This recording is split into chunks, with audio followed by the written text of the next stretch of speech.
मला असं वाटतं याचं स्वागत सगळ्यांनाच केलं पाहिजे. सर, अंदाज समितीवरती जे काही आरोप झालेले आहेत धुळ्यामध्ये पैसे घेण्याचे, त्यावरून सीएम साहेबांनी सांगितलं की आम्ही SIT लावलेली आहे, पण ते पारदर्शी तपास होईल काय संदर्भात? हे तर सत्य आहे की अंदाज समितीचा दौरा आहे, तिथं काही रक्कम कोट्यवधी रुपयाची रक्कम सापडलेली. ही रक्कम का आली, कोणी आणली, रूम कोणाची होती?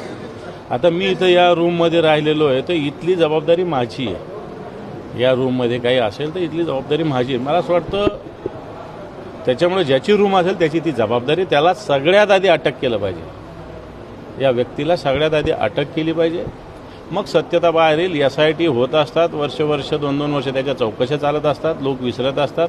आणि म्हणून त्वरित सगळ्यात आधी इमिजिएट कारवाई, ज्याची रूम होती त्याला अटक केली पाहिजे. सगळ्यात पहिली भूमिका आम्ही ठेवलेली. अर्जुन खोतकर असं म्हणतात की आमचा काही त्याच्यामध्ये रोल नाही, आम्हाला बदनाम करण्यासाठी हे षडयंत्र आहे. हे बा, अर्जुन खोतकर काय म्हणतात मला माहिती नाही, पण ही रूम कोणाची होती?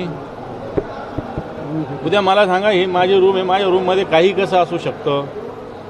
असेल तर मी यायच्या आधी आणून कोणी ठेवलं का? समजा ठीक आहे, त्याला माझं, मी त्याला माझं नाही मी म्हणेल, मग मी यायच्या आधी कोणी ठेवलं का इथल्या अधिकाऱ्यांनी, कोणी काय, हे पण बघितलं पाहिजे ना.